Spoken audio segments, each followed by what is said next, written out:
Social మీడియాలో పోస్టులు చూసినా, లేకపోతే కామెంట్లు చూసుకున్నా, విచ్చలవిడితనంతో మనం ఒకళ్ళని సమర్థించాలి, ఒకళ్ళని వ్యతిరేకించాలన్న రూట్‌లో ఉంటుంది తప్పించి, ఏది మంచి అయితే అది మంచి, ఏది చెడు అయితే అది చెడు అన్నప్పుడు తప్పు చేసేవాడు భయపడతాడురా, మంచి చేసేవాడు మరింత ప్రోత్సహించబడి రేపొద్దున మనకు మంచి చేస్తాడనే కనీస జ్ఞానం లోపిస్తోంది. మా నాయకుడు చేసేదంతా మంచే అనేటటువంటి దౌర్భాగ్యపు గుణం అన్ని పార్టీల్లో తయారవ్వడం అనేటటువంటిది ప్రజాస్వామ్యం చచ్చిపోతోంది. ప్రజాస్వామ్యం అనేటటువంటిది నియంతృత్వ ఆలోచన ధోరణితో నాశనం అవుతోందేమో అనిపిస్తుంది అనమాట.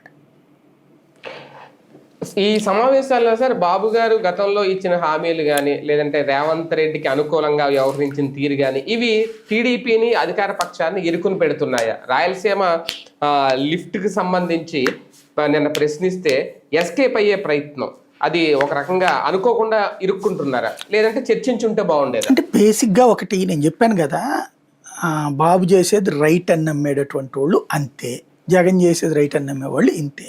Very simple. అంటే అప్పుడు ఆంధ్ర ప్రయోజనాలు తాకట్టు పెట్టారనే అయ్యో ఆల్మట్టి ఎప్పుడు ఏమైందండి?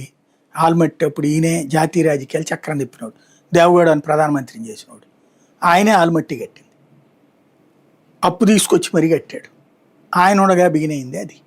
మరి అప్పుడు జరగలేదు రాష్ట్ర ప్రయోజనాలు ఎక్కడో ఎందుకు? రాష్ట్ర విభజన మరేంటి? రాష్ట్ర విభజన అనేటటువంటి ట్రాప్లో చంద్రబాబు పడలేదా? చివరికి ఏక